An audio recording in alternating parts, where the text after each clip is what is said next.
Hey everybody, Sean McInnes here at Ubisoft San Francisco alongside Nick Harper from Ubisoft Montreal, who's here to tell us about Shaun White Skateboarding. Nick, thanks for joining us. Thanks for having me.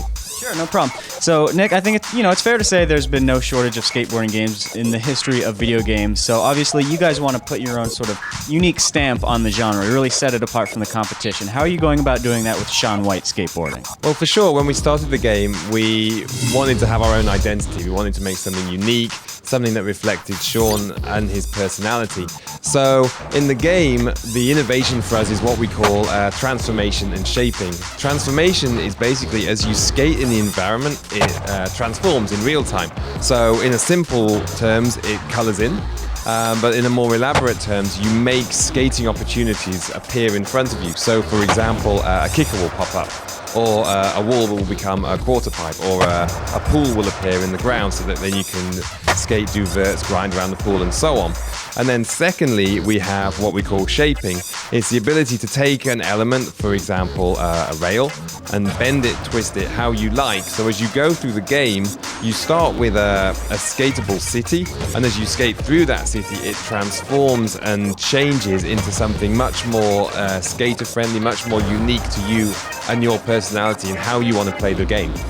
So let's talk about the control scheme. It seems like lately a lot of action sports games, and really even traditional sports games, have sort of moved away from those face buttons and towards the analog sticks as a method of control. Is that what you guys are going for? Yeah, actually, we're really aware that a lot of skateboarding games and sports games in general they're fairly intimidating for a lot of players in terms of the complexity of the input scheme. So actually what we're doing in our game is we have a dual control scheme.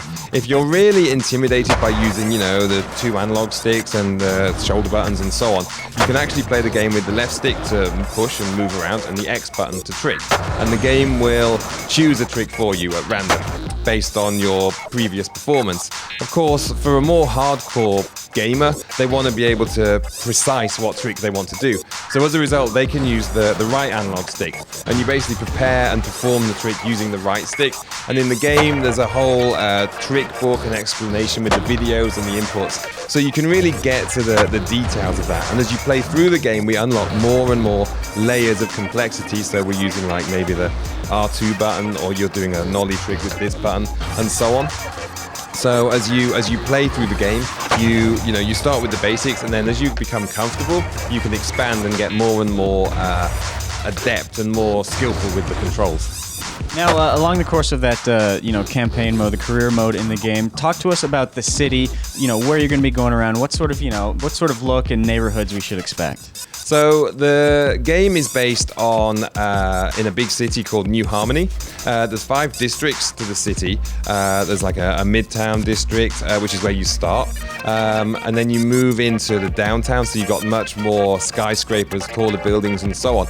And because you're transforming and shaping the environment, we're not just based on flat ground. We can go up and down and underneath buildings and on top onto rooftops and so on. So we're really trying to use the full 3D architecture of that city. And then later we go off the city, off and onto a separate island, and then we have like a whole sort of mountain range section that you visit later. So it's kind of an open world that opens gradually as you go through the game. We're really conscious about giving the player that gentle introduction to the world and that progression, so that there's always something driving them forward. They want to see something more, they want to get a new skating ability or a new shaping ability, and so on.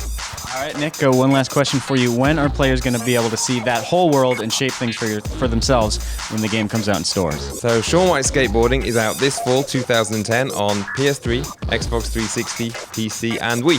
Thanks, Nick. Thanks a lot. All right, there you guys have it. That's your look at Shaun White Skateboarding. Keep an eye out for more coverage over these next few months.